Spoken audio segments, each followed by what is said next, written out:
போற்றி ஓம் நம சிவாயம். எல்லாம் சிவமென நின்றாய் போற்றி, எரிசுடராய் நின்ற இறைவா போற்றி, கொல்லார் மறுவார் படுவாய் போற்றி, கொள்ளும் கூற்றுண்டை உதத்தாய் போற்றி, கல்லாதார் காட்சி கரியாய் போற்றி, கற்றார் இடும்பை களைவாய் போற்றி, வில்லால் வீணர்ணம் எய்தாய் போற்றி, வீரட்டம் காதல் விமலா போற்றி போற்றி, தென்னாடுடைய சிவனே போற்றி, என் நாட்டவர்க்கும் இறைவா போற்றி. போற்றி ஓம் நம சிவாயம். கைத்தல்லம் நீரைகனி அப்பமோடவள் போரே, கைத்தல்லம் நீரைகனி அப்பமோடவள் போரே, கப்பிய கரிமுகன் அடிபேணி கற்றிடும் அடியவர் புத்தியில் உரைபவர், கற்பகம் என வினை கடிதேகும் மத்தமும் மதியமும் வைத்திடும் மரன் மகன், மற்பொருதிரள் போய மதையானை மத்தள வயிரனை உத்தமி போதல்வனை, மட்டவில் மலர் கொடு பணிவேனே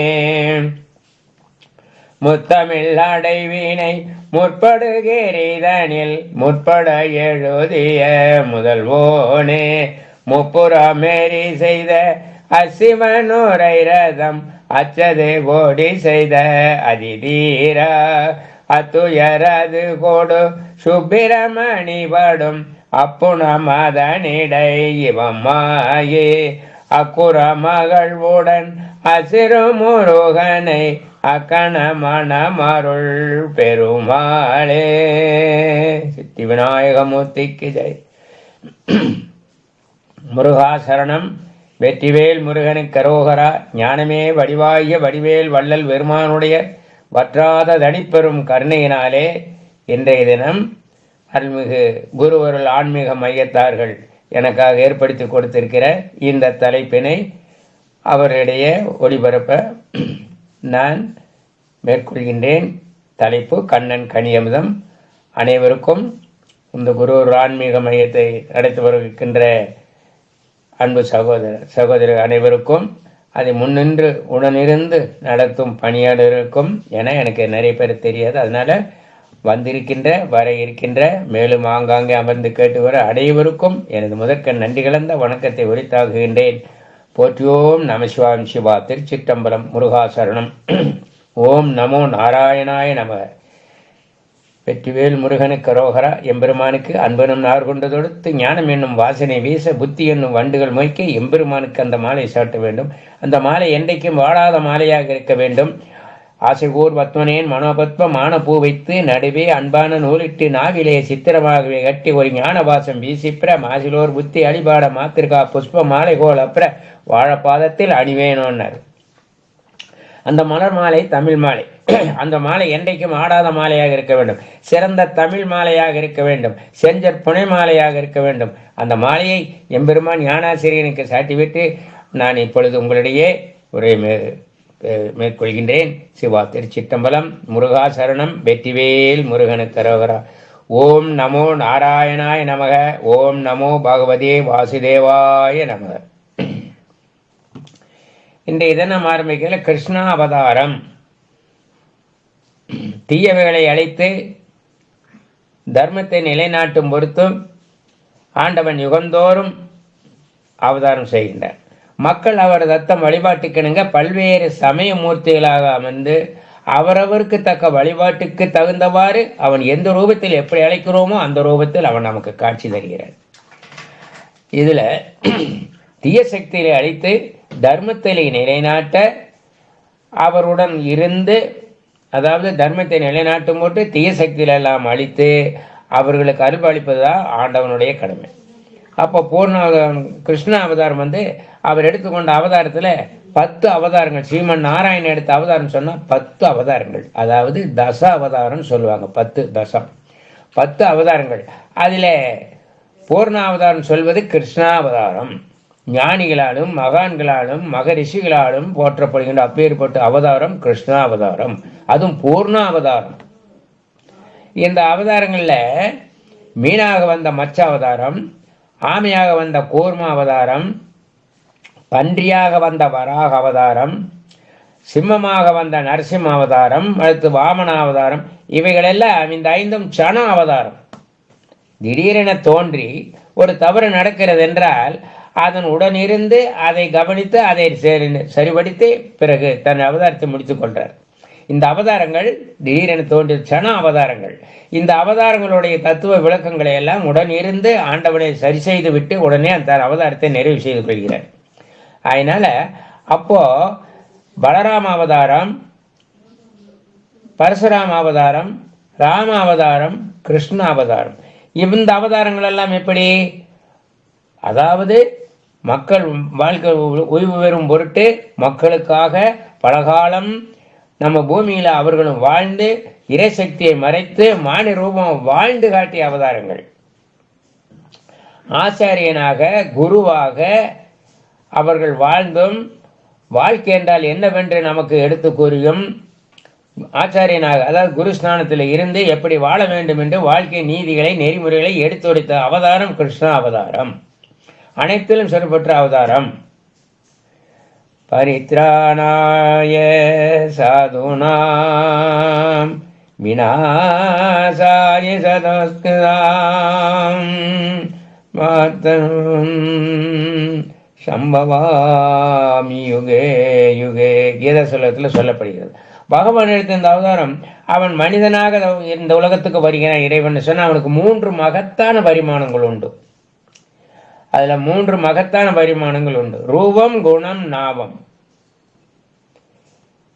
வடிவ விசேஷங்களால் உய்வெற்ற அவதாரம் சொன்னா, அதாவது அப்படி விசேஷங்கள் அவதாரம் சொன்னா அதான் சொன்னேன். மீனாக வந்த மற்ற அவதாரம், ஆமையாக வந்த கூர்ம அவதாரம், பன்றியாக வந்த வர அவதாரம், நரசிம்ம அவதாரம், இவைகள் எல்லாம். அப்போ இதுல ரூபத்தாலும் குணத்தாலும் வந்த அவதாரம் சொன்னா பலராம அவதாரம், பரசுராம அவதாரம். இந்த 2 நாமத்தையும் தன் நாமத்திலே அடக்கி பவித்திரமாக்கி ஓம் என்னும் பிரணவ பொருளுக்கு சமமாக வாழ்ந்து காட்டிய அவதாரம் ராம அவதாரம். இவ்விரு நாமத்தையும் பவித்திரமாக்கி தன் நாமத்தில் அடக்கி கொண்டாராம் ராமர். அப்பேற்பட்ட பெருமை வாய்ந்த அவதாரம் சொன்னா ராமா அவதாரம். அனைத்திலும் ராமாவதாரம், விளையாட்டுல ராமாவதாரம் சிறந்தது. நல்ல மகனாக வாழ்க்கை என்பது முரண்பாடுகள் நிறைந்தவை.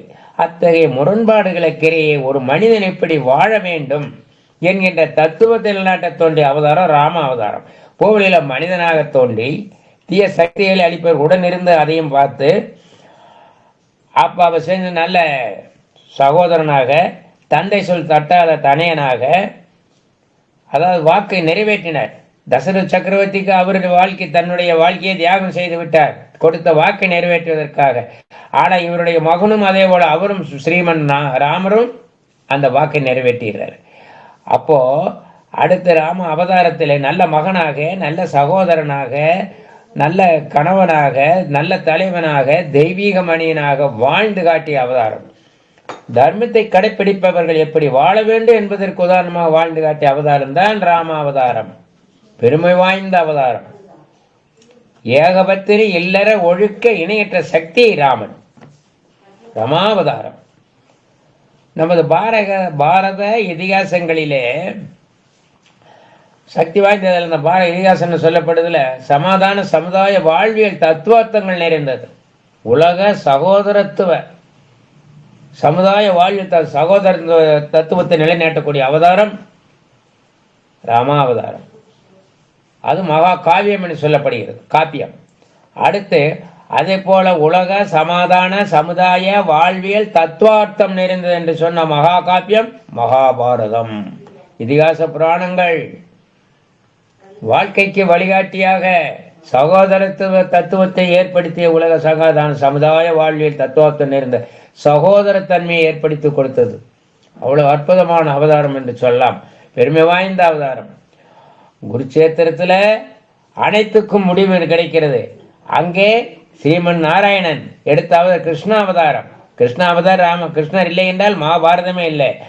அங்க அதுக்கு முதல் முடிவுமாக இருந்து அந்த கிருஷ்ணாவதாரத்தை நிறைவுபடுத்திய பெருமை கண்ணன் கிருஷ்ணருக்கே உண்டு.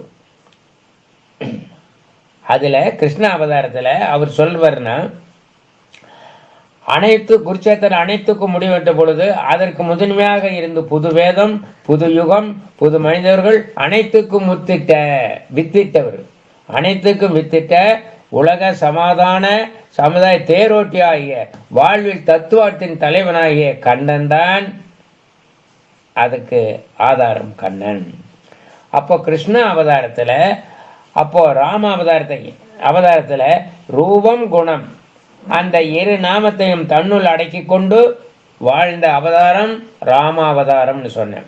அப்போ ரூபத்தால் தனி சிறப்பு, நாமத்தால் தனி சிறப்பு, வடிவத்தால் தனி சிறப்பு, அனைத்திலும் சிறப்பு வாய்ந்த அவதாரம். இதற்கெல்லாம் மேம்பட்ட அவதாரம் சொன்னா அது கிருஷ்ண அவதாரம். அதனாலதான் பாரதியார் கண்ணன் என் தாய், கண்ணன் என் தந்தை, கண்ணன் என் சேவகன், கண்ணன் என் சகோதரன் என்றெல்லாம் பாரதியார் அந்த பாடலுக்கு நம்மளால ஈடு கொடுக்கவே முடியாது. அவ்வளவு அற்புதமா பாடி வச்சிருக்கிறார். கண்ணனை பத்தி சொல்லுவார், எங்கிருந்தோ வந்தான் இடை சாதி நான் என்றான். அப்படி சொல்லி அவரு நண்பனாய், நல்ல ஆசிரியனுமாய், பண்பிலே தெய்வமாய், பார்வையிலே சேவகனாய், கண்ணன் அந்த அளவுக்கு அவருக்கு கண்ணனுக்கு அந்த அளவுக்கு அவரை ஆட்கொண்டிருக்கின்றான் என்பதுதான் பாரதியார் மிக அற்புதமாக எடுத்து கூறுகிறார். அப்போ கிருஷ்ணா அவதாரத்துல கண்ணனை பத்தி இப்ப சொன்னேன். இப்ப கிருஷ்ண அவதாரம் சிறப்பு வாய்ந்த அவதாரம். அவதாரத்துல பூர்ண அவதாரம், சிறப்புன்னு சொல்லக்கூடாது, பூர்ண அவதாரம், அனைத்திலும் சிறந்த அந்த அவதாரம் கிருஷ்ணர். ஒரு சமயம் இப்போ இதுல அடுத்தபடியாக கிருஷ்ண அவதாரத்துல நான் என்ன சொல்ல வர்றேன்னா, சைவம் வைஷ்ணவம் இந்த இரண்டையும் இங்கே கொண்டு வர போறோம். இந்த சைவம் என்பது திருவெண்ணீர் நெத்தியில் அணிஞ்சிருக்காங்க, சைவத்தை சார்ந்தவர்கள். திருமண் அணிஞ்சிருக்கிறவர்களுக்கு பேரு வைஷ்ணவம். அப்போ சைவம் வைஷ்ணவம் இரண்டையும் இரு கண்களாக பார்த்தவர்களை பத்தி சொல்ல வரேன். ஞானம், பக்தி, வைராக்கியம் மூன்றையும் சிறப்பாக கொண்டு அனுபவத்தாலும் உள்ளத்தாலும் ஒன்றுபட்டவர்கள் முதலாழ்வார்கள். யார் அந்த முதலாழ்வார்கள்? பொய்யாழ்வார், பூதத்தாழ்வார், பேயாழ்வார். ஆழ்வார்கள் 12 இந்த மூவர்களுக்கும் முதலாழ்வார்கள் என்று பெயர் உண்டு. அந்த மூவரும் முதலாழ்வார்கள் நிறைய எண்ணற்ற ஸ்ரீமன் நாராயணனுடைய ஆலயங்கள்ல அவர்களுக்கு தனியாக வைத்து வழிபாடு செஞ்சுட்டு இருக்கிறாங்க. 63 நாயன்மாரில் சிறப்பாக சொல்லப்படுகிற அந்த நால்வர் அப்பர், சுந்தர், சம்பந்தர், மாணிக்கவாசன். இந்த நால்வரை பார்த்து பழகுங்கப்பா, அந்த நால்வர் 4 பேரை பார்த்து நடங்கப்பா அப்படிங்கிற தத்துவ விளக்கங்களை எவ்வளவோ சொல்லியிருக்காங்க பெரியவா. அதுபோல இங்கே ஆழ்வார் 12 அந்த மூவரும் ஞானம், பக்தி, வைராக்கியத்தால் அவர்கள் வாழ்ந்து காட்டியவர்கள். அவர்களுக்கு எந்தனர் பொய்யாழ்வார், அதே இந்த பூதத்தாழ்வார் தன்னை அறிந்து இறைவன் தான் எல்லாங்கிற தத்துவத்தின் அடிப்படையில இறைவன் தர எதுவுமே இல்லை. அவர்களெல்லாம் தாயாரின் கர்ப்பவாசத்திலே பிறக்கவில்லை, இறை அருளாலே அவர்களெல்லாம் தோன்றியவர்கள். அதிலே பேயாழ்வார் சொல்றார், அன்பே பேயாழ்வார், பூதத்தாழ்வார், பொய்யாழ்வார். வையந்தகலியாக வார்கடலை நெய்யாக வெய்ய கதிரோன் விளக்காக செய்ய சுடராளியான் அடிக்கே சூட்டினேன் சொன்மாலை இடராளி நீங்குவே என்று புலநடக்கம் என்கிற தீபத்தை ஏற்றிவிட்டாராம். அது என்ன புலநடக்கம்? ஐம்பொறி புலனெல்லாம் அடங்கி அறிவு மாத்திரம் கண்களில் ஒளி செய்ய அந்த இறைவனை கண்டு வருவது, அந்த இறைவனை அந்த திருவருள் மையத்தில் அந்த ஆண்டவனை அடைவது, அந்த நிலையை காட்டுறார். வையம் என்பது இந்த உலகம், அதையே அகலி விளக்காக்கி விட்டார். தண்ணீர் சமுத்திரத்தினுடைய அந்த நீரையை நெய்யாக்கி விட்டாராம். அந்த அடிவானத்தில் உதிக்கின்ற அந்த சூரியனே விளக்காக, வையம் தகலியாக வார்கடலே நெய்யாக வெய்ய கதிரோன் விளக்காக செய்ய சுடராளி அடிக்கே சூட்டினேன் சொன்ன இடராளி நீங்கியவன். அப்போ ஐம்பொறி புலன்கள் எல்லாம் அடங்கி ஆண்டவன் அடைவதற்கு அமைச்சு புலநடக்கம் என்ற தெய்வம். அடுத்து ஞான தெய்வம் ஏற்ற வேண்டாமா? அந்த ஞான தெய்வத்தை ஏற்பதற்கு பூதத்தார் தயாரா இருக்க. ஆரம்பத்திலே பக்தியிலே தோழமை மார்க்கம், ஆண்டவனிடத்திலே விசுவாசம், அதனால் ஏற்படுகின்ற கனிவு.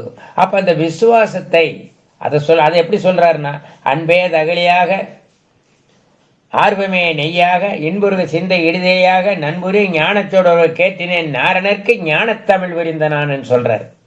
பூதத்தாழ்வார் சொல்றார், இறைவனை தன்னுள் உணர்ந்து கொண்டதாலே அவனால் இயக்கப்படுகிறேன், அப்படி அந்த அன்பையே அப்படி விசுவாசம், தோழமை, அன்பு, அந்த விசுவாசம், அதனால் ஏற்பட்ட அன்பையே அகலியாக ஏற்றுக்கிட்டாராம். அந்த விசுவாசமாகிய அதுவே அந்த விசுவாசம் அதை என்னவா நெய்யாக்கிக்கிட்டாராம். அந்த பக்தியால் பண்பட்ட இவைகளெல்லாம் கொண்டு இறைவனை வழிபடுகின்ற பொழுது பக்தியால் பண்பட்ட அந்த இதயத்தை தெரியாக்கி கொண்டார். அவர் என்ன விளக்கு ஏற்றிட்டார்? ஞான தீபத்தை ஏற்றி விட்டார். ஆஹா, புலநடக்க தீபம் ஏற்றியாகிவிட்டது. எம்பெருமான் வந்து கொண்டிருக்கின்றான். அவனை அல்லது வந்திருந்தாரோ அல்லது வந்து அமர்ந்திருக்கின்றாரோ தெரியவில்லை. அவர்களுக்குள் நடந்த ஒரு அற்புதமான அருட்சம்பவம். இவர்களுக்கெல்லாம் இவரை பத்தி அவருக்கு தெரியாது, அவரை பத்தி இவர் யாருன்னே யாருக்கும் தெரியாது. இவர்கள் எல்லாரையும் ஒன்று சேர வைத்தான் நம் இறைவன் ஸ்ரீமன் நாராயணன், கிருஷ்ணன் பகவான். ஸ்ரீமன் நாராயணன் எடுத்த அவதாரத்தில் கிருஷ்ணன் சொல்றேன் இல்லையா, இந்த கிருஷ்ணன் என்ன சொன்னது? ஒரு இடைக்களி. அங்கே அந்த இடத்திலே மூவரையும் சந்திக்க வைக்கின்றான் இறைவன். தன் அடியார்களை அடியாருடன் சேர்த்து வைப்பதானே ஆண்டவனுடைய வேலை. அதைத்தான் கிருஷ்ணர் செய்தார். அவன் கிருஷ்ணர் செய்யாத எதுவுமே இல்லை. சிவன் நாராயணன் அல்லவா? நார் என்றால் அன்பு, அன்பு குறைவிடமானவன் நாராயணன். அப்போ ஸ்ரீமன் நாராயணன் எடுத்த இந்த அவதாரில் பூர்ணாவத கிருஷ்ண அவதாரத்தில் அவன் செய்த லீலைகளை எல்லாம், அவன் நிகழ்த்திய அற்புதங்கள் எண்ணற்றவை. அதை எடுத்து ஏற்றில் எழுத முடியாது.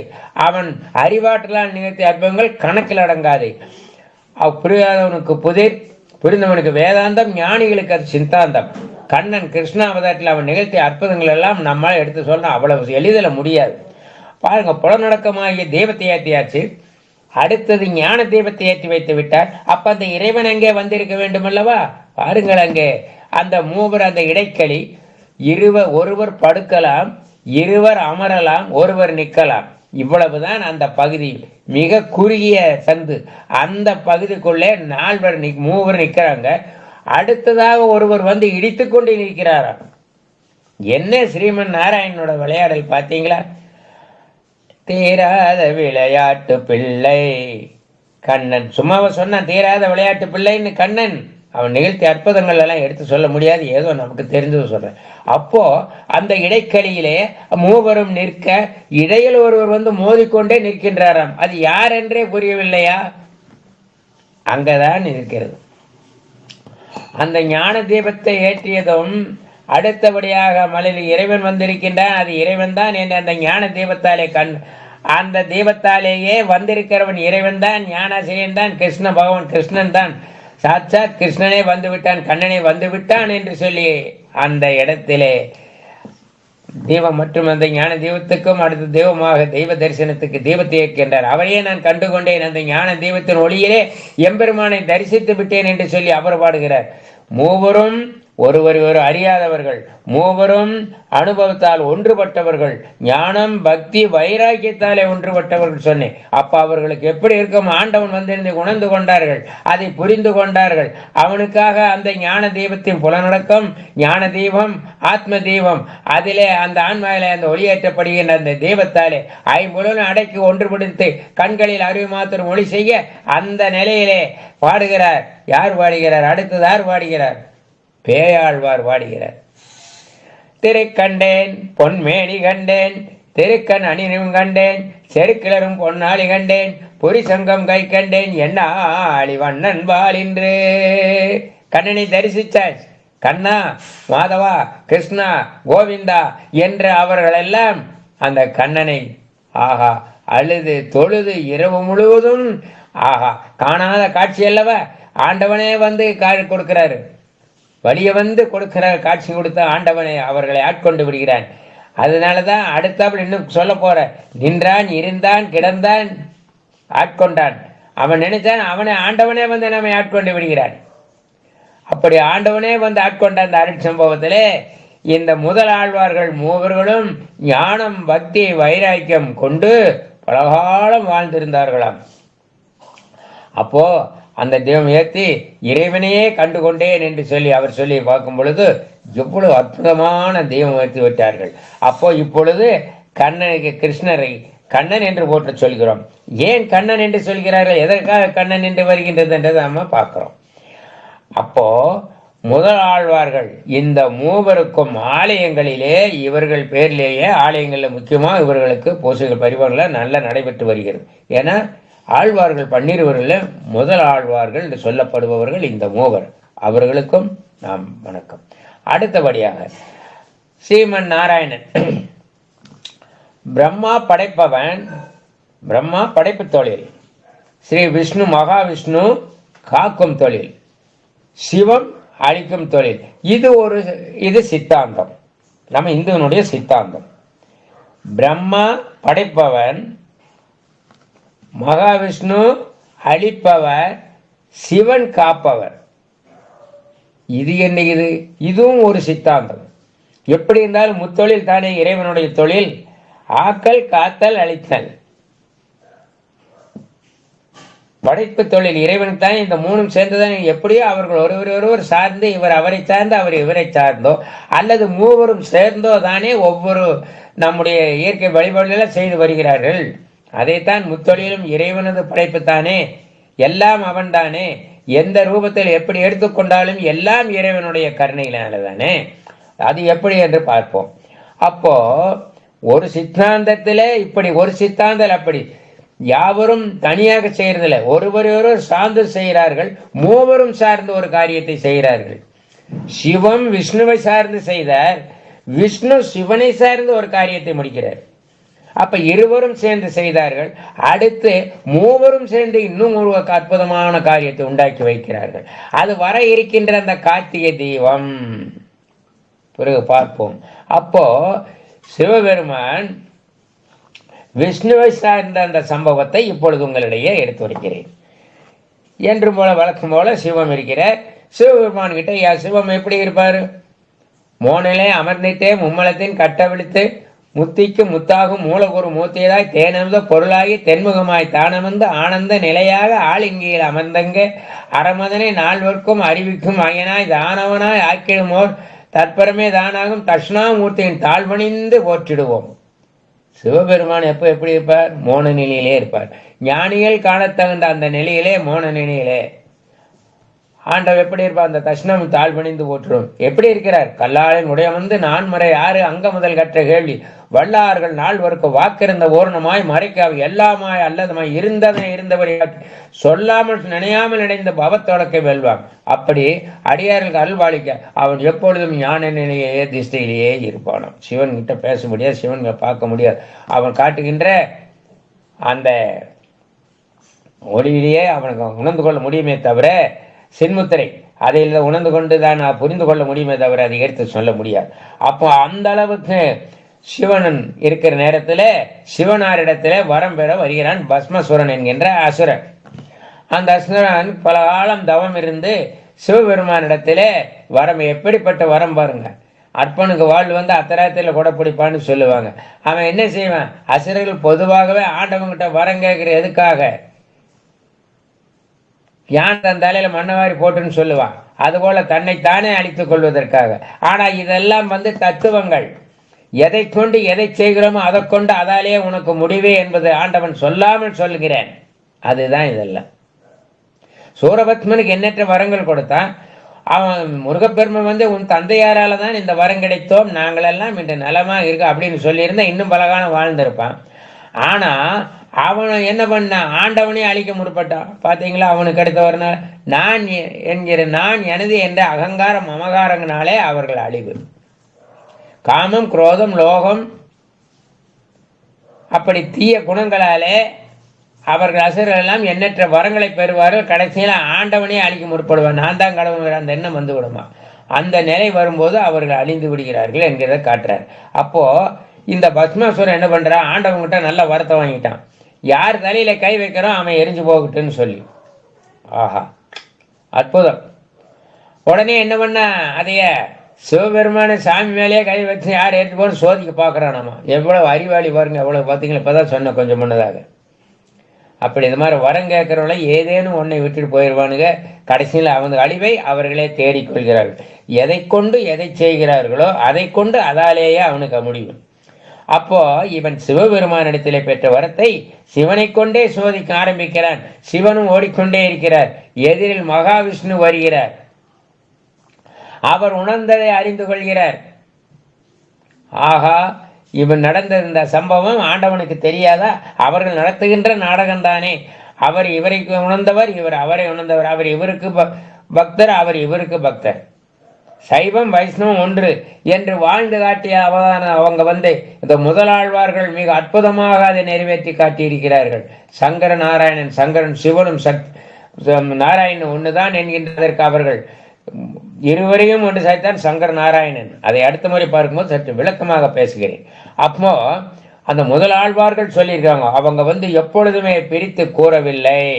ஆனால் பேதமை அறியாமையினாலே சிவன் வேறு நாராயணன் வேறு என்று சொல்லி இப்பவும் கூட சில பேரெல்லாம் என்ன செய்யறாங்கன்னா அறியாமையினாலே வாதம் புரிகிறார்கள். அது தவறு.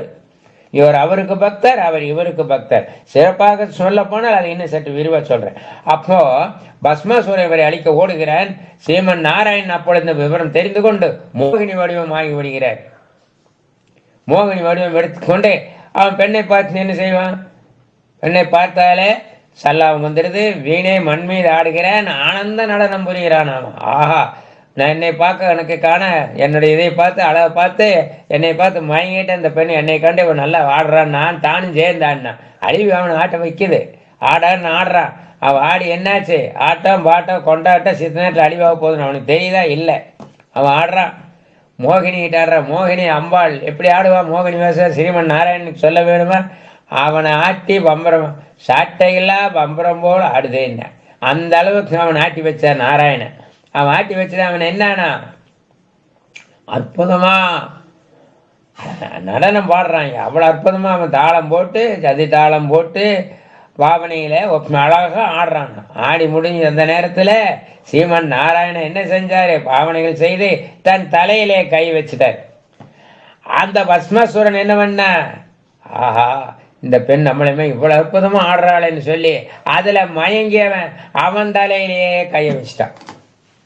அவன் என்னாச்சா? அவன் பஸ்பமாகி விடுறான். அப்பொழுது சிவன் யாரை சார்ந்து இருக்கிறார்? ஒருவரை ஒருவர் சார்ந்துதான் இந்த அற்புதத்தை நிகழ்த்துகிறார் என்று சொன்னேன். ஒன்றை விட ஒன்று அழகுதான். உலகில் உள்ளதெல்லாம் வெறும் கனவுதான்.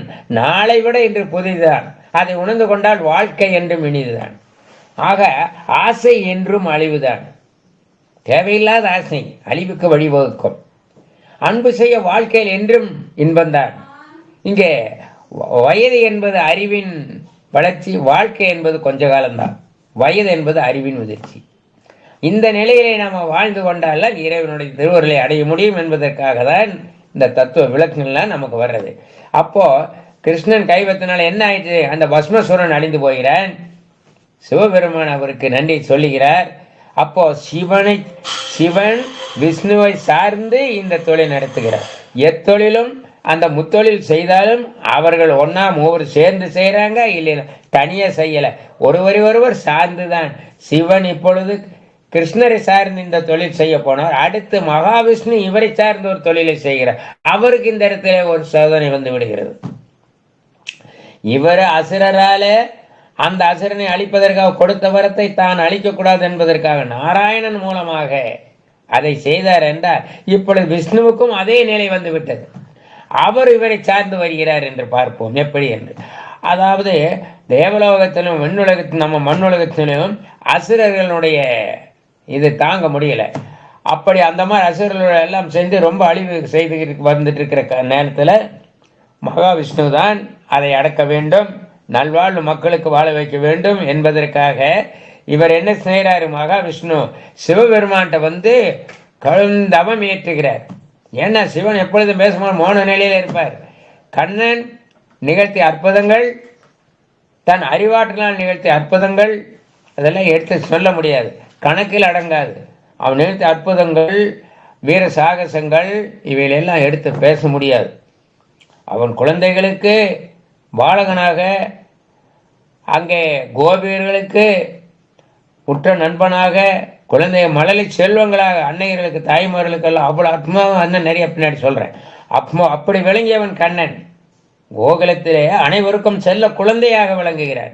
கோபியர்களுக்கு உற்ற நண்பனாக, தர்மத்தை காப்பதிலே ஆசானாக, அதர்மத்தை அழிப்பதிலே தீரனாக, அப்படி ஒவ்வொன்றிலும் அவன் அற்புத நிகழ்ச்சிகளை எல்லாம் நிகழ்த்தி வருகிறான். அவன் நிகழ்த்திய நாடகங்கள், போட்ட லீலைகள், புனைந்த வேடங்கள், இதையெல்லாம் எடுத்து சொல்ல வார்த்தைகளே இல்லை. அதை இப்போ ஆரம்பிக்கிறேன். சிவபெருமான் இடத்துல அவர் என்ன பண்ணுகிறார், 1008 தாமரை மலர்களை எடுத்து அர்ச்சனை செய்கின்றார். ஏனென்றால் எண்ணற்ற அசுரர்கள் கூடிய காரணத்தினாலே அவர்களை அழிக்க முயன்ற பொழுது அவர்கள் சிரமோ, கைகளோ, கால்களோ கீழே விழுந்தாலோ அல்லது அவன் உடம்போட விழுந்தாலோ அவன் மீண்டும் உயிர் பெற்று எழுந்து விடுகிறான். அப்போ அதை அழிப்பதற்கு அதற்கு ஒரு அற்புதமான சக்திய ஆயுதம் இருந்தால் மட்டுமே அவங்களை அழிக்க முடியும் என்பதற்காக சிவனிடத்திலே, சிவனாரிடத்திலே சீமன் நாராயணன் வந்து வரம் வேண்டி வருகிறார். அதற்காக அவர் அர்ச்சனை செய்கிறார். சிவார்ப்பணமாக 1008 தாமரை மலர் கொண்டு அர்ச்சிக்க வேண்டும். ஆனால் அவர் 1007 தாமரை மலர்களைத்தான் சிவார்ப்பணமாக செய்கிறார். அப்படி செய்யும் பொழுது அந்த 1008வது மாலை எடுத்து செய்து, பூர்ணாவதாரம் அல்லவா, அவர் பூர்ணம் செய்யலாம், நிறைக்கலாம், முடிவு செய்யலாம் செய்கின்ற பொழுது அந்த மலர் அங்கே இல்லை. 107 மலர்கள் தான் இருந்தது. அப்போது அவரு திடுக்கிட்டார். ஆகா, ஒரு மலர் குறைகிறதே, என்ன செய்ய என்று சொல்லி அதை அந்த மலர் என்ன ஆனது, சிவம் அதை எடுத்து மறைத்து விட்டார் அந்த மலரை. அதாவது ஆண்டவனிடத்தில் ஒரு சோதனை இருக்கிறது. பள்ளிக்கூடத்துக்கு சென்று படிக்கக்கூடிய குழந்தைக்கு தானே பரீட்சை. அப்போ அதுபோல வாழ்க்கை உண்மையாகவே இவன் இறைவனை தொழுகின்றானா, இறை வழிபாடு செய்கிறானா அல்லது ஏமாத்தானா என்று அந்த பக்தி வழிபாடு செய்யக்கூடிய அடியார்களைத்தானே ஆண்டவன் சோதிப்பான். அந்த தத்துவ விளக்கம்தான் இது. சிவனை பற்றி நாராயணனுக்கு தெரியாதா, நாராயணனை பற்றி சிவனுக்கு தெரியாது. நாமெல்லாம் உணர்ந்து கொள்ள வேண்டும் என்கின்ற உணர்ந்து புரிந்து அதை தெரிந்து கொண்டு நடக்க வேண்டும். வாழ்க்கையில் என்ன அப்படியெல்லாம் காட்டுவான் தத்துவ விளக்கங்கள் தான் இவையெல்லாம் நாம் உணர்ந்து கொள்ள வேண்டும். ஆண்டவனிடத்திலே அன்பாகிய வித்தை விதைத்தால் அருளாகிய பழம் கிடைக்கும். அப்போ அங்கே சிறுமன கோத்தயிர் வெண்ணெய் திருடன், மால் மருகன் அரியா பூத்திருடன். யாரு பூ திருடிட்டா? சிவபெருமான் அந்த பூவை திருடிட்டார். கோத்தயிர் வெண்ணெய் திருடினதாரு. அடுத்தது வருது கண்ணை. வீடு வாசல் எல்லாம் புகுந்து பானையோட, சட்டி பானையை உடைச்சு உரியை இழுத்து அதை எட்டி மேலே அந்த உரியில் இருக்கிற வெண்ணெயை இழுத்து அந்த உரி சட்டி உடைஞ்சு தாய்மார்களால் துரத்தப்பட்டு யசோதா கிட்ட போய் சொல்ல வச்சு இப்படிப்பட்ட சம்பவங்கள்லாம் வர்றது. அடுத்து அப்போ சிவபெருமான் அந்த ஒரு மலையை எடுத்து விட்டார் என்பதை இவர் உணரவில்லை. ஏனென்றால் இவர் அந்த ஞானத்திலேயே இருந்து சிவார்ப்பணமாக செய்து கொண்டிருக்கின்றார் தாமரை மலரை. அப்படி செய்து கொண்டிருக்கின்ற அந்த நேரத்திலே ஒரு மலரை காணவில்லை என்பதற்காக தன்னுடைய கண்ணையே எடுத்து அந்த இடத்துல அந்த மலராக படைத்து அந்த இடத்துல அர்ச்சனை செய்து விடுகிறார். அப்பொழுது பிரத்யட்ச தெய்வமாகிவிடார். சிவபெருமான் காட்சி கொடுக்கிறார். அவரால் தாங்க முடியல. ஆகா, இதுக்கு மேல என்னால் முடியாதுன்னு சொல்லி ஆண்டவனை எழுந்து காட்சி கொடுத்தது அல்லாமல் என்ன செய்கிறார்? சீமன் நாராயணன் என்ன வேண்டி வந்தார்? அற்புதமான அந்த அருள் சக்தி இருந்தால் மட்டுமே அந்த தீய சக்தியில் அழிக்க முடியும் என்பதற்காக அவரும் இணைந்து சேர்ந்து கொடுத்த சக்கரம் சுதர்சன சக்கரம். தன்னுடைய இறைசக்தி முழுவதையும் வடித்து, அதாவது சூலாயுதம், தன்னுடைய அக்னி தனப்புணம்பா இருக்கிற சக்தி, அம்பாளுடைய சக்தி, அனைத்து சக்திகளும் ஒன்று சேர்த்து அப்ப சிவனும் சங்கரனும், அதாவது சிவனும் நாராயணனும் இணைந்த அந்த சக்தி என்ன? ஸ்ரீமன் நாராயணன் கையில் இருக்கிற சுதர்சன சக்கரம். அந்த சக்கரத்தை கொடுத்து ஸ்ரீமன் நாராயணத்திலே கொடுத்த போதுதான் அந்த பாஞ்சஜன்யம், அந்த பாஞ்சன் என்கின்ற தரிசனை அளித்து பாஞ்சஜன்யம் என்கின்ற அந்த சங்கனை கொண்டு வந்தும் பூஜைகள் நடத்தியும் எம்பெருமான் ஸ்ரீமன் நாராயணன் அந்த தீய சக்திகள் எல்லாம் அழைத்து ஆண்டவனிடத்திலே அருள் பெறுகின்றார். அவர் பக்தர், இவர் அவருக்கு பக்தர். இன்னும் சிறப்பாக சொன்னால் யார் யாருக்கு எப்படி சொல்வது? சைவம் வைஷ்ணவம் ஒன்றிணைந்த சக்தி அப்பா. யாரும் இதை சரியானபடி புரிந்து கொள்ளாதனாலதான் நமக்குள் தவறுகள் நடைபெறுகின்றது. அறியாமையினாலே பேசுகிறார்கள். அப்பேற்கொத்த அந்த சக்தியை கொடுத்து தீய சக்தி எல்லாம் அளித்த பிறகு நல்லா பாருங்க, சிவம் யாரே? அந்த சிவம் யாரு? சீமன் நாராயணனோட சகோதரி உமா மகேஸ்வரி அல்லவா? அந்த மகேஸ்வரி அல்லவா சிவனுக்கு யாரு திருமணம் செய்து கொடுத்திருக்கிறார் அல்லவா? அப்ப அவர்கள் யாரு? சம்பந்திகள். வைஷ்ணவத்துக்காரரு, நம்ம சைவ சமயத்துக்காரருக்கு சம்பந்திகள். ஆனா சம்பந்தின்னு சொல்லப்படாது. சம்பந்தி என்று சொன்னால் பெண் குரங்கு. சம்பந்தம், சம்பந்திகள். அவர்கள் எல்லாம் யாரு? சைவம் காரருக்கு பெண்ணு கொடுத்தார். யார் கொடுத்தா? வைஷ்ணவா. அந்த வைஷ்ணவா கொடுத்ததுனாலே அவர்கள் சம்பந்தி ஆகி விடுகிறார்கள். அப்படி இருக்கும்போது எங்கே பிரிக்க முடியும்?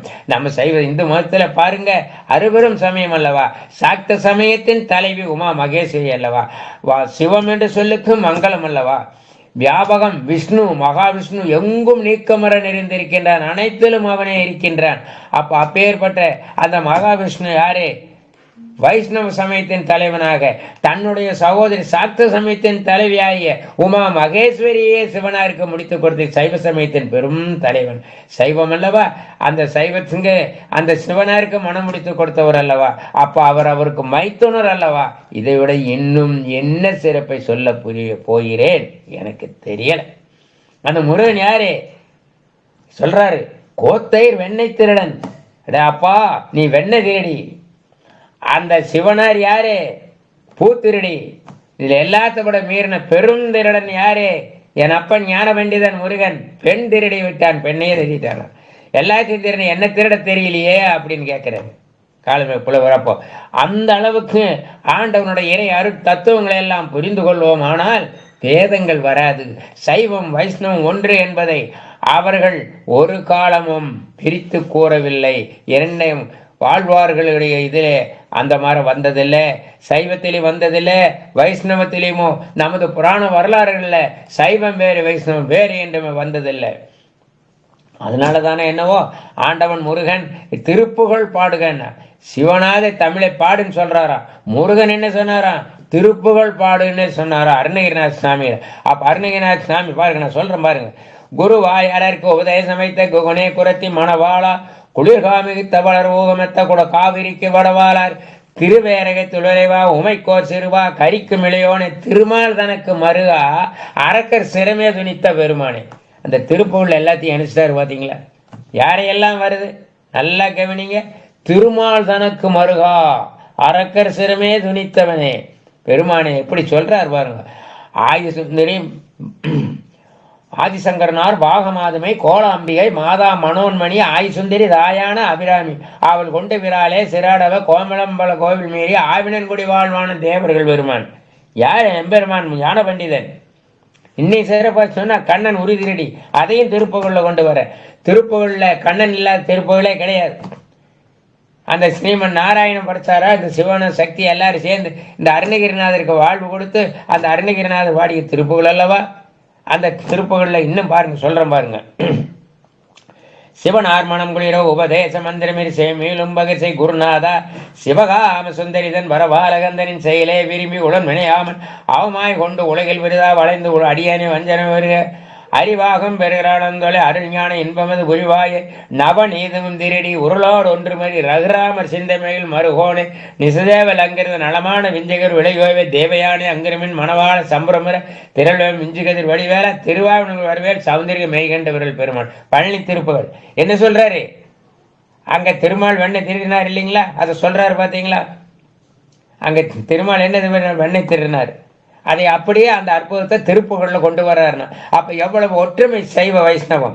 சைவத்தால் ஒருபோதும் சைவர்கள் அந்த வைஷ்ணவத்தை பத்தி பேசினதில்லை, அந்த வைஷ்ணவர்களும் அப்படி பேசினதில்லை. சைவ 63 நாயன்மார்களும் சரி, ஆழ்வார்கள் 12 சரி, அச்சாவதாரத்திலே இறைவனை வழிபாடு செய்து மற்ற ஏற்றுக்கொள்கிறார்கள் இல்லையா, நமக்கு அந்த அச்சாவதாரத்தை தான் வழிபாடு முழுமை கிடைக்கிறது, மன அமைதி கிடைக்கிறது. ஆண்டவனை அறிவின் எல்லைக்குள் தம்மை கட்டுப்படுத்தி பார்த்த போது தோன்றிய திரு உருவங்கள் தான் இவைகள் எல்லாம். மக்களது ரத்தம் வழிபாட்டுக்கிணங்க பல்வேறு சமயமூர்த்தியில் அமர்ந்து அவரவருக்கு தக்க வழிபாட்டுகளுக்கெல்லாம் இறைவன் அருள்வாளிக்கின்றான். யுகந்தோறும் அவதாரம் செய்கின்றான். தர்மத்தை நிலைநாட்ட தீய சக்திகளை அழைத்து தர்மத்துக்கு உடனிருந்து தர்மம் வெல்ல உடனிருந்து காண்பித்திருக்கின்றார். ஆக தர்மத்தின் வழி நின்று அதர்மத்தை அழிக்க உடனிருந்து அவனை நிலைநிறுத்தி விட்டிருக்கிறான் தர்மத்தை. அப்போ சைவம் வைஷ்ணவம் ஒண்ணு, அரியும் சிவனும் ஒண்ணு. இதை அறியாத வாயில மண்ணும்பா பெரியவா சொல்லுவா. நாம் சொல்றதில்ல, எல்லாருக்குமே புரியும். அப்ப இதுல இருந்து என்ன தெரியுது? இவர் அவருக்கு பக்தர், இவர் ஒண்ணு வேண்டாம். அப்படி அந்த இருவரும் சேர்ந்து மோகினி வேஷத்தில் இருந்த போது அந்த நிலை ஏற்படும் போது ஒரு பெண்ணோடு இருக்கும்போது என்ன ஆகும்? அந்த குழந்தை உண்டாக வேண்டுமே. அந்த அவதாரத்தை கொண்டு வந்ததுதான் இந்த இடத்திலே இந்த நேரத்தில் இதை சொல்ல வாய்ப்பு கொடுத்து ரொம்ப மிக்க நன்றி சொல்கிறேன். அந்த குருவருள் ஆன்மீக மையத்தாருக்கு ஆண்டவனுக்கு சொல்கிறேன், ஸ்ரீமன் நான் சுவாமி ஐயப்பனை உடைய தோற்றம் அதில் தான் வர்றது. கார்த்திகை மாதம் மாலை அணிந்து நேர்த்தியாகவே விரதம் இருந்து, அப்படி விரதம் இருந்து அந்த 48 நாள் அந்த ஆண்டவனை தொழுகின்ற பொழுது பாருங்க, ஐயப்ப சுவாமியோட வரலாறு வருது பாருங்க. அதுல சிவபெருமான் பத்மாசுரனுக்கு வரம் கொடுத்தன் பொருட்டு நாராயணன் ஆடி செல்ல, நாராயணன் பெண்ணாக வர, மோகினியாக வர, அங்கிருந்து அவர்களிடையே இருந்த அவதாரம் செய்ததுதான் சுவாமி ஐயப்பன். இந்த நேரத்தில் அதையும் இந்த கார்த்திகை மாசத்திலே இந்த வாய்ப்பு கிடைக்கணுமா, இது நான் எனக்கு கிடைத்த பேர் ஆனந்தமாக நான் கருதுகிறேனே தவிர எதுவுமே எனக்கு தெரியல. அனைவருக்கும் எல்லாருக்கும் எல்லா வளம் பெற்று எல்லாரும் மேலும் நல்லா இருக்கணுங்கிறது தான் ஆண்டவன் கொடுத்த வாய்ப்புன்னு நினைக்கிறேன். அடுத்தபடியாக கண்ணன் இவை இப்ப இருவரும் சேர்ந்து இது மட்டும் இன்னொன்று செஞ்சிருக்காங்க, மூவரும் சேர்ந்து தொழில் செஞ்சாங்க.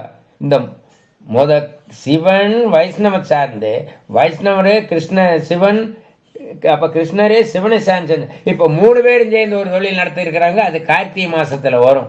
அதுதான் கார்த்திகை தீபம். நம்ம ஆன்மாவில் ஏற்றப்படுகின்ற அந்த ஆன்ம தீபம் அல்லவா.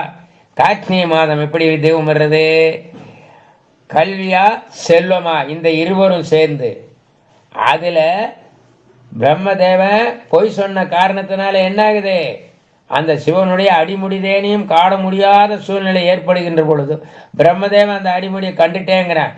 அப்ப அந்த நிலையில அந்த சிவனர் கோமந்தவர் என்ன பண்ண, அக்கினி மலையாக அந்த சிவலிங்கம் அக்கினி கணற்புலம்பாக அங்கே எரிந்து விடுகிறது. எங்கே, திருவண்ணாமலையில. அந்த அருட்சம்பவம் தான் கார்த்திகை மாதத்துல கார்த்திகை தீபத்தன்று அங்கு நிறைவேற்றப்படுகிறது. அப்ப இந்த மூவரும் சேர்ந்து நடத்திய அந்த நாடகம் அது. கல்வியா செல்வமா வீரமா, எவ்வளவுதான் கல்வி இருந்தாலும், எவ்வளவுதான் வசதிகள் உனக்கு வாழ்க்கை எல்லாம் இருந்தாலும், அறிவென்ற ஒன்றினால்தான் எதை நிறைவேற்ற முடியும் என்கிற தத்துவத்தின் அடிப்படையில் தான் இதெல்லாம் அமைஞ்சிருக்கு. அறிவில்னு அதை நம்ம ஆட்கொள்ள முடியுமா, அதை செலவு செய்ய முடியுமா, அதை மேம்படுத்த முடியுமா, அதை நிறைவேற்ற முடியும், இப்படியெல்லாம் சிந்திச்சு பார்க்கின்ற பொழுது ஒரு மனிதன் பணத்தால் பெரியவன் அல்ல, குணத்தால் பெரியவன் அல்ல, அறிவு ஒன்றுதான், அறிவினால்தான். அறிவால் அறிந்துன் இருதாள் இறைஞ்சும் அடியாரிடைஞ்சல் கலைவோனே, அழகான செம்பொன் மயில் மேலமந்து அலைவாயுகந்த பெருமானே. திருப்புகழ்ல பாடுறார், அருணகிரிநாதர் பாடுறார், அறிவால் அறிந்து உன் இருதால் இறைஞ்சும், ஆண்டவனுடைய திருவடியை பற்றி கொண்டு விட்டால் நீ அதிலிருந்து விடுதலை அடையலாம், பேடு கிடைக்க பெறலாம், எல்லாம் நல்லா. இப்படி ஒவ்வொரு தத்துவங்களையும் ஏன் இந்த திருப்புகள் அவ்வளோ தூரம் சொல்றேன்னா, ஸ்ரீமன் நாராயண எல்லா திருப்புகளே இல்லை. அப்ப இதுல இருந்து என்ன தெரியும், சைவ வைணவத்தை இணைத்து பாடிய பாடல்கள். அதை திருப்புகளை சொன்னா நம்ம இந்து மதத்தவர்கள் அனைத்து எத்தனை நமக்கு என்னென்ன இருக்குது, ராமாயணம், மகாபாரதம், இப்படி இன்னும் பாகவதம், இப்படி அதுல இல்லாத மகாபாரதம், இப்படி நம்ம இன்னும் அதுல குடும்ப தர்மங்கள் இருக்கின்றன, மந்திர வழிமுறைகள் இன்னும் எண்ணற்றவை இருக்கிறது, சொல்லிகிட்டே போகலாம். அந்த அளவுக்கு திருப்புகள்ல சொல்லாது எதுவுமே இல்லை. அந்த திருப்புகளை பாராயணம் செய்யும் பொழுது அவங்க குடும்பத்துக்கு அவ்வளவு நன்மை உண்டாகும். அப்போ இப்போ நாராயணனுடைய அடுத்த சம்பவத்தை பார்க்க போவோம். அப்போ ஸ்ரீமன் நாராயணன் எடுத்த அந்த அவதாரத்தில் அப்போ அதனாலதான் அந்த கண்ணையே தோண்டி எடுத்து சிவனார் எடுத்து அந்த கண்ணையவே ஒப்படைச்சிட்டார். அதனாலதான் கண்ணன் என்கிற பேர் வந்தது ஸ்ரீமன் நாராயணனுக்கு. அதுல இருந்து தான் கண்ணன், கண்ணன் கனி அமுதம் என்று சொல்லி இருக்கிறார்.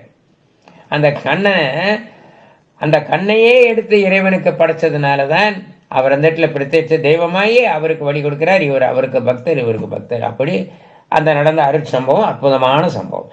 அதை மையமாக வச்சு இப்போ பார்க்கும்போது இந்த கம்சன், அதாவது அவனோட ராஜ்யத்தில் அவன் யாரு, ஸ்ரீமன் நாராயணன் கண்ணனுக்கு தாய்மாமன்.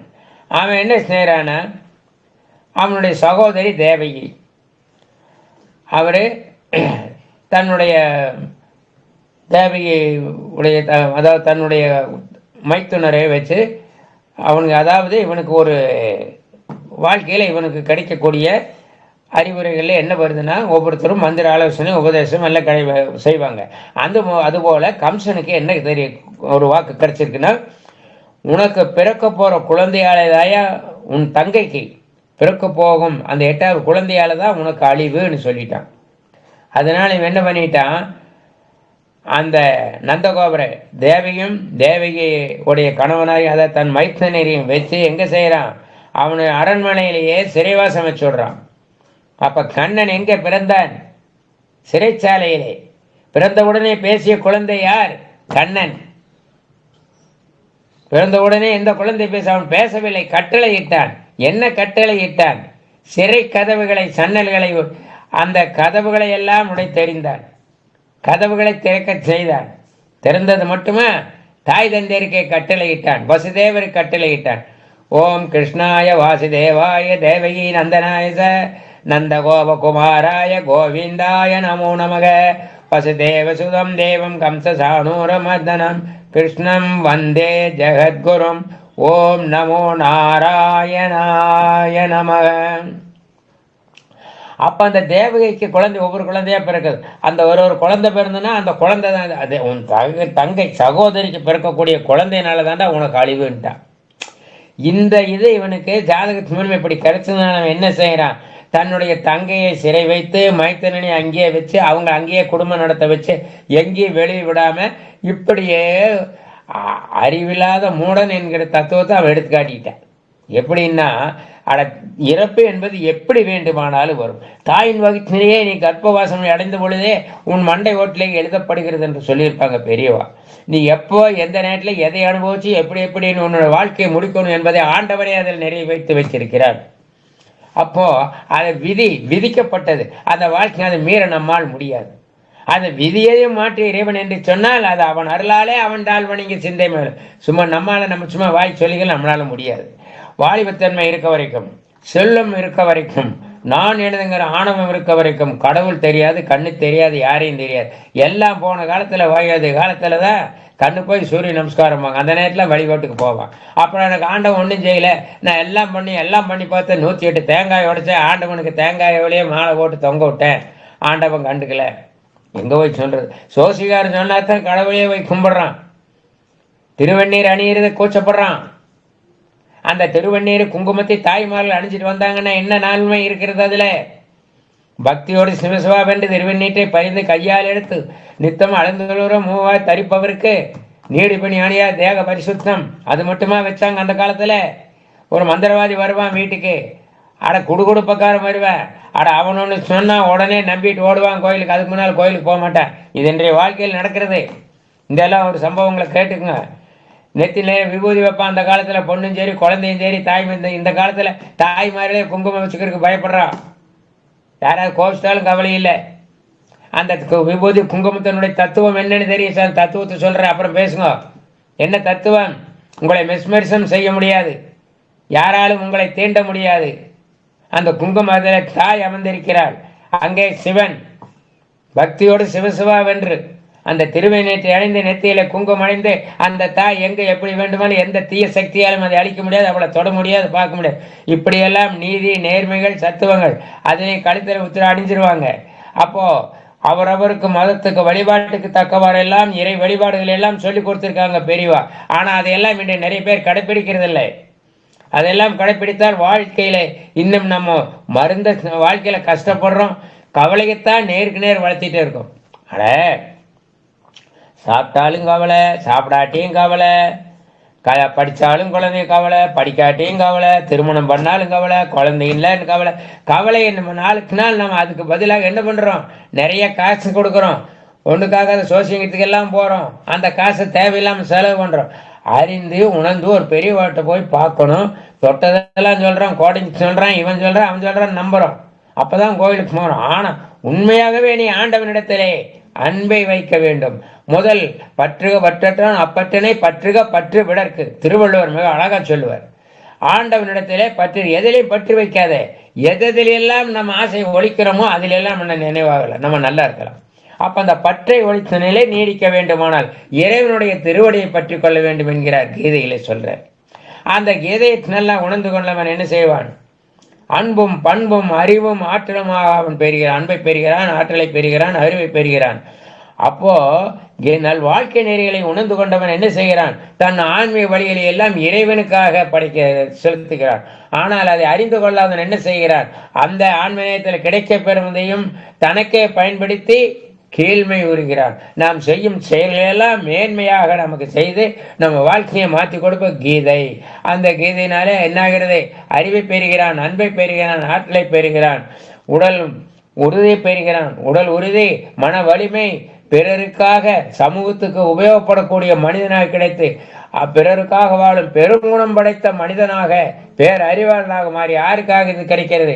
ஆண்டவனிடத்திலே முழு சரணாகதி அடைந்தவனுக்கு. ஆனால் அப்படி சரணாகதி அன்பேசுவோம். அப்படி சரணாகதி அடைந்தவனுக்கு என்ன செய்ய வேண்டும்? பற்றை ஒழித்த நிலை நீடிக்க வேண்டும். எதை பற்றி இருக்க வேண்டும்? எது இருக்கணுமோ அது இருக்கட்டும், ஆனால் அதற்காக முழுவதும் வேண்டாம் என்று சொல்லவில்லை ஆண்டவன். அந்த எதெல்லாம் பற்றை மீறிய அதிகம் எடுத்துக்கொண்டு நம்ம அல்லல் படுகிறோமோ அவைகளையெல்லாம் ஒழித்து ஆண்டவனிடத்திலே நம்மை ஒப்புவித்து சரணாகதி அடைந்தால் ஆண்ட பேரின்ப நிலையை அடைய முடியும். அப்ப அந்த பற்றை ஒழித்த நிலை நீடிக்க வேண்டுமானால் அவனிடத்தில் உன்னை நீ சமர்ப்பிக்க வேண்டும். அவனிடத்திலே நம்மை சமர்ப்பித்து விட்டால், நீ என்னை ஏற்றுக்கொண்டாலும் ஏற்றுக்கொள்ளாவிட்டாலும் நான் உன் அடிமை, எல்லாம் நீதான் என்கின்ற தத்துவத்தை தான் கீதா ஸ்லோகம் நமக்கு சொல்கிறது. அப்போ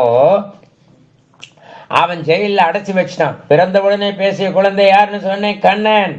அவன் அறிவாற்றலால் நிகழ்த்திய அற்புதங்கள் எண்ணில் அடங்காது. அவனுடைய தன்னால் தனக்கென்று இல்லாமல் ஏழை குழந்தைகளுக்காக அவன் செய்த அற்புதங்கள், தத்துவ விளையாடல்கள், அறிவாற்றல் நிகழ்த்திய அற்புதங்கள் இவையெல்லாம் சொல்லணும். அப்படி சொல்லும் போது கண்ணன் பாருங்க அடுத்து என்ன செய்யறாருன்னா, நீ தந்தையருக்கே கட்டளையிட்டானா, தாய் தந்தையருக்கு, நீ சென்றே யசோதை இடத்திலே அந்த குழந்தை வளர்ந்திருக்கிறது, அந்த குழந்தை பிறந்திருக்க, அந்த குழந்தையை கொண்டு வந்து இந்த சிறைச்சாலையில் வைத்து விட்டு என்னை கொண்டு போய் அங்க வச்சிருந்த.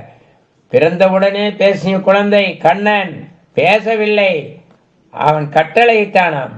என்ன அற்புதம் பாருங்கள். குருகுருத்ன பார்வை, அழகு தெய்வம், அன்பும் பண்பும் அறிவும் ஆற்றலும், அதனால அவன் செய்யும் சாகசங்கள், வீர செயல்கள், கோவிலத்தில் அனைவருக்கும் அந்த கண்ணன் பேரில் அவ்வளவு அன்பும் அறிவும் பாசம். வேறு அழகுடைய குழந்தையெல்லாம் அந்த குழந்தையை கொண்டு போய் அதே போல வசுதேவர் என்ன செஞ்சார்? கோடையில் வச்சு கொண்டு போய் அங்கே விட்டாங்க. அங்கே இருக்கிற குழந்தையை கொண்டு வந்து இங்கே வச்சாச்சு. ஆனால் இந்த முட்டாள் கமிஷன் என்ன பண்ண, சரி இந்த குழந்தையை வெட்டலாம், ஏட்டா இந்த குழந்தை தான் நம்மளால ஒவ்வொரு குழந்தையிலையும் வச்சு வச்சு வச்சு வச்சு அடிச்சுட்டே வந்தான். அட வாழ்க்கை மரணம் என்பது எப்போ எப்படி யாருக்கு என்ன வரும் நமக்கே தெரியாது. அதனால ஒன்று அடிச்சிட்டா மட்டும் நமக்கு மரணம் போயிடுமா? எப்படி இருந்தாலும் வாழ்க்கையில இருந்து பிறந்தால் ஒரு நாள் மரணம் உண்டு. இதையெல்லாம் உணராதவனுக்கு இப்படிப்பட்ட வாழ்க்கைடாங்கிற தத்துவ விளக்கங்கள் இவையெல்லாம். அப்போ அந்த கம்சன் என்ன செய்யறான்? அந்த குழந்தைய எடுத்து கையில தூக்கி வெட்ட போறான்.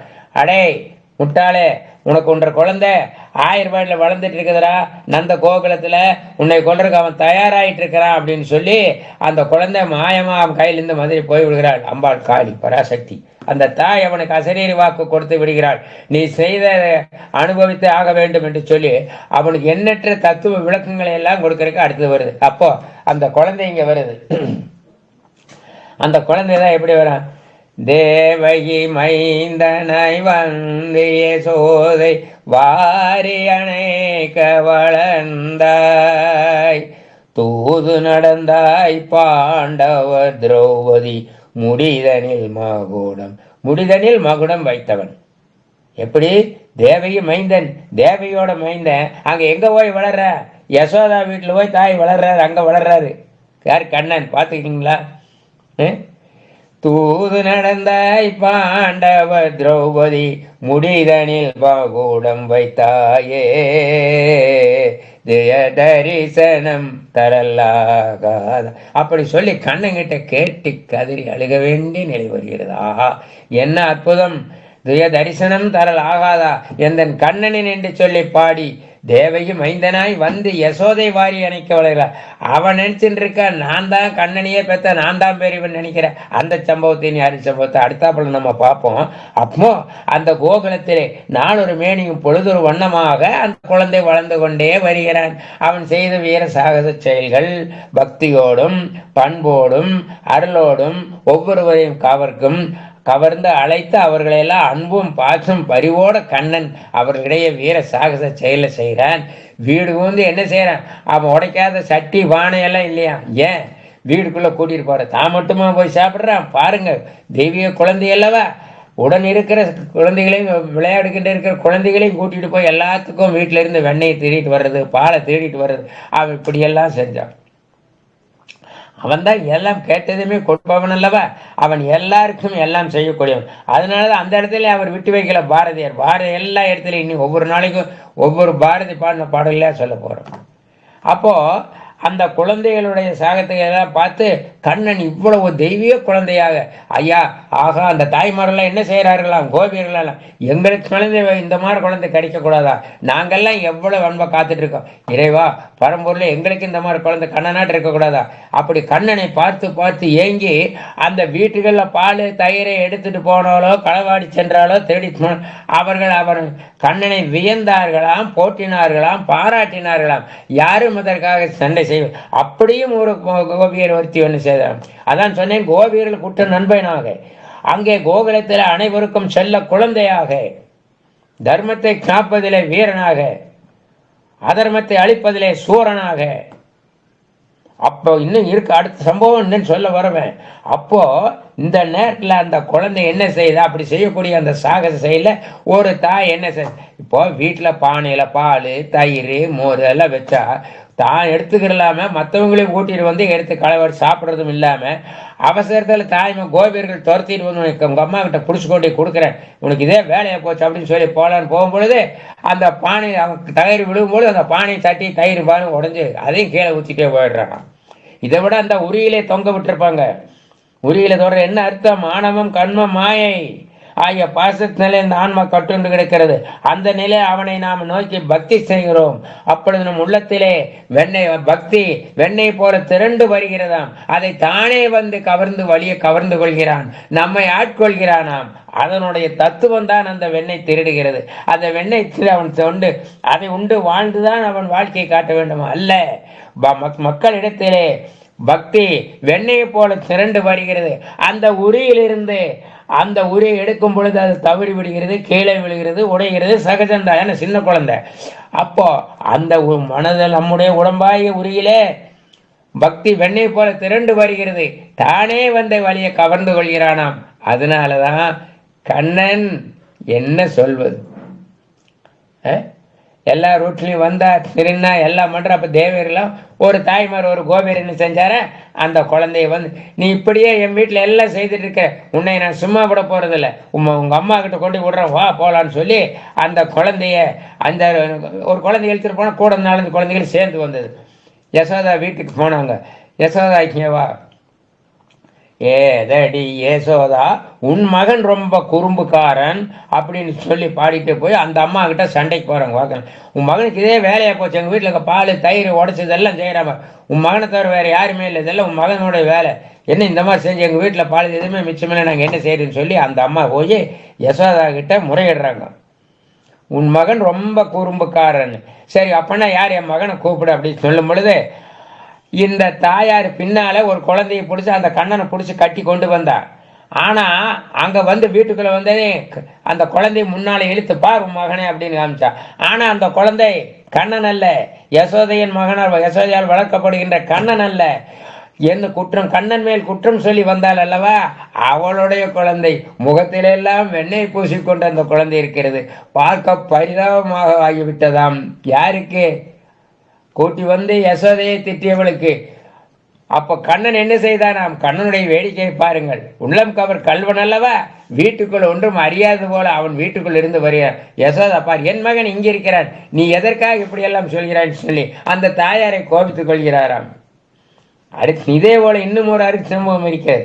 அவன் தர்மத்துக்காக நியாயத்தை கட்டுண்டான், பாசத்தினாலே அந்த பாசத்துக்காக கட்டி வைத்தாள். யாரே? யசோதை பாசத்தினாலே கட்டி வைத்தாள். அவன் உருளோடு ஒன்று மாதிரி ரகுராமர் சிந்தைமைகள் மறுகோணும். என்ன அவன் வெண்ணதின என்னென்னலாம் கண்ணன் செய்தானோ அந்த தாய் கட்டி வைக்கிறான். ஆனா அதுல எல்லாம் பல நன்மைகள் உண்டாயிருக்குது. உரலோடு கட்டி வச்சாலாம். அங்க கந்தர்வல் என்ற வீரர்கள் அவர்களுக்கு சாப விமோசனம் கிடைச்சது. ராமாவதாரத்திலே ராமர் வந்தபோது ராமர் என்ன செஞ்சாரு, அவருடைய கால்பட்டு அகலியைக்கு சாபம் விமோசனம் கிடைச்சது. இப்படி இறைவனுடைய அருட்சம்பவங்கள்லாம் பார்க்கின்ற போது அவர்கள் நடத்துகின்ற அற்புதங்கள், அந்த தத்துவங்கள், அந்த விளக்கங்களை எல்லாம் எடுத்து சொல்ல முடியாது. எடுத்து சொல்ல இதுக்கு மேல புரிய தெரியல. எல்லாம் அவன் செயல். அவனன்றி ஒரு அணுகுமசாது நம்மாலாவது ஒன்றுமில்லை, அவனன்றி ஒரு செயலும் இல்லை என்று தான் சொல்ல தோன்றுகிறேன். அப்போ ஹரியும் சிவனும் ஒன்று. அந்த ஹரி ஸ்ரீமன் நாராயணன் இப்பொழுது நிகழ்த்தி கொண்டிருக்கின்ற அற்புதங்களில் ஒரு துளிதான் நான் சொல்லியிருக்கிறேன். இன்னும் நான் நிறைய சொல்ல இருக்கிறது. வாய்ப்பு எனக்கு கிடைக்குமானால் அவைகளும் அடுத்தடுத்து நான் உங்களிடையே உரையாற்ற மேற்கொள்கின்றேன் என்று ஸ்ரீமன் நாராயணனுடைய ஆத்மாக்களை பார்க்கின்ற பொழுது அதை எடுத்து சொல்ல முடியாது. அவன் என்ன செய்கிறான், அவன் செய்த வீர செயல்களாலே அந்த அதான் சொன்ன பாருங்க, அந்த பிறந்ததுமே அந்த குழந்தை அவனுடைய பேர் அழகலை வாங்கி அவர்களுக்கெல்லாம் என்னானா. அப்போ இதில் இன்னொரு சம்பவம் சொல்கிறேன். அந்த கோகுலத்தில் இருக்கிற தாய்மார்கள் எல்லாம் விரும்பினாங்களாம், ஆகா எங்களுக்கு கண்ணனை போல் ஒரு குழந்தை இருந்தால் எவ்வளவு நல்லா இருக்கும், அந்த தெய்வீக குழந்தை அல்லவா, அந்த தெய்வீகம் அல்லவா, அந்த தெய்வீகம் எங்களுக்கு கிடைக்க வேண்டுமே, நாங்கள் என்ன செய்வோம்னு சொல்லி கண்ணனை வேண்டி இருக்கின்ற பொழுது அந்த கோபியர்களுடைய விருப்பத்தையே நிறைவேற்றினான் கண்ணன். பிரம்மதேவனை அழைத்தான், இருக்கக்கூடிய குழந்தைகள் எல்லாத்தையும் நீ வச்சுக்கோ, நான் புதிதாக படைத்து அனைத்துக்கும் இந்த கோகுலத்துக்கு அந்த கோகுலத்திலே அனைத்து குழந்தைகளையும் நான் கொண்டு வந்து பசுக்களையும் கொண்டு வந்து தாய்மார்களுக்கு தகுந்தமாறு அவர்களுடைய வேண்டிய வரத்தை நான் கொடுக்கிறேன். அதனால தானே என்னமோ பாரதி பாடிட்டார், கேட்டதும் கொடுப்பவனே கிருஷ்ணா கிருஷ்ணா கீதையின் நாயகனே கிருஷ்ணா கிருஷ்ணா, கேட்டதும் கொடுப்பவனே கிருஷ்ணா கிருஷ்ணா கீதையின் நாயகனே கிருஷ்ணா கிருஷ்ணா. முழுவதும் பாட நேரமில்லை. அப்போ கேட்டதும் கொடுத்துட்டான். என்ன பண்ணிட்டாரு, ஆயர்கள் குலத்துல ஆயர்கள் இளையர்கள் அந்த குலத்துல அந்த குழந்தைகள் எல்லாம் அவ்வளோ அற்புதம், ஒவ்வொரு வீட்லயும் ஒவ்வொரு கிருஷ்ணரா பார்த்துக்குங்களேன். அப்போ வேண்டியதை அவன் கொடுத்தானா இல்லையா, அந்த தாய்மார்கள் கோபியர்கள் எல்லாம் இவர் கொடுத்த நண்பர்கள், அந்த குழந்தைகள்லாம் கோகுலத்திலே அந்த கோகுலத்திலே அந்த குழந்தைகளெல்லாம் விளையாடி கொண்டு அற்புதமாக ஒவ்வொரு வீட்டில் ஒவ்வொரு கண்ணன் நிறைந்திருக்கிறார். அதனால தான் என்னமோ கிருஷ்ண ஜெயந்திக்கு ஒவ்வொரு தாய்மாரும் நம்ம வீடுகளில் இல்லங்கள்லையெல்லாம் என்ன பண்ணுறோம், அவள் பாதம் பட்ட இடம் நமக்கு தூய்மையாகட்டும், நமக்கு நல்வழி கிடைக்கட்டும் என்று சொல்லி கண்ணனுடைய பாதத்தை அல்லவா வீடுகளில் வரைந்து வச்சு வழிபாடு செய்கிறாங்க. ஆஹா என்ன அற்புதம், கேட்டதும் கொடுத்த அந்த ஆயர்பாடி அந்த மக்களுக்கெல்லாம் அருள்வாளிக்கிறவன் நமக்கு நிச்சயமாக அருள்வாளிப்பான். அந்த குழந்தைகளுக்கெல்லாம் அந்த இடத்துல கல்வி அறிவை கொடுத்து அனைத்தையும் கொடுத்து அவர்களை எல்லாம் மகிழ்வித்துக் கொண்டிருக்கிறானாம் கண்ணன். அப்படி அவர்களுக்கு கண்ணன் வந்து இப்பொழுது ஆயர்குலத்திலே அவன் இன்னும் பல அற்புதங்களை நிகழ்த்த இருக்கின்ற அருட்சம்பவங்களை எல்லாம் அடுத்த பகுதியிலே நான் உரையாற்ற மேற்கொள்கின்றேன் என்பதை கூறி இத்துடன் நான் நிறைவு செய்கிறேன். கண்ணா, ஓம் நமோ நாராயணாய, ஓம் நமோ பகவதே வாசுதேவா என்று சொல்லி அவன் திருநாமத்தை மீண்டும் சொல்லி நிறைவு செய்ய உள்ளேன். ஓம் நமோ பகவதே வாசுதேவாய நமக. ஸ்ரீராகும் தசரதாத்த மஜாம் அப்ரமேதிம் சீதாபதிம் ரெகுலாண்ய ரத்ன தீபம் ஆஜானுபாகும் அரவிந்ததலா யதாச்சம் ஸ்ரீராம் சஹஸ்ர விநாசரநாம ஸ்ரீ மன்னவிஷ்ட வரதா கிருலோகபந்தோ ஸ்ரீ ஸ்ரீனிவாச ஜெகதே கதே கசிந்தோ ஸ்ரீ தேவதாக்கிர புஜாந்தே ஸ்ரீ வெங்கடாசலபதே தவ சுப்ரபாதம். ஓம் நமோ நாராயணாய நமக. நார் என்றால் அன்பு, அயம் என்றால் உடம், அன்பு குறைவிடமானவன் நாராயணன். அவனுடைய நாமத்தை எடுத்து சொல்ல இதுவாரும் எனக்கு வாய்ப்பளித்த உங்களுக்கு நன்றி கூறி நான் நிறைவு செய்கின்றேன். போற்றியோம் நமோ நாராயணாய. ஓம் நமோ பகவதே வாசுதேவாய நம. கோவிந்தாய நமோ நமக.